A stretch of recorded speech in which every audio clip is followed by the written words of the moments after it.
জ্যৈষ্ঠ মাসের বিকেল বেলা গ্রামে ছিল ফুটবল খেলা, সে খেলায় জিতলো আমার দলে। দেখতে যায় সেই না খেলা, খাইলাম কত লোকের ঠেলা, পলাশিয়া লাগলো যে কপালে।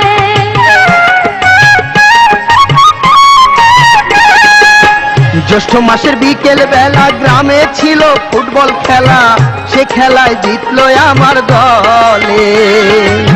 দেখতে যায় সেই না খেলা, খাইলাম কত লোকের ঠেলা, পলাশিয়া লাগলো যে কপালে।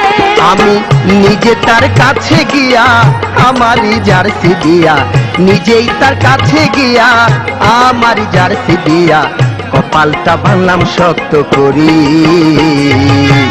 আমি যখন কলেজেতে পড়ি, আমাকে ভালোবেসে মাতো বরের ছোট মেয়ে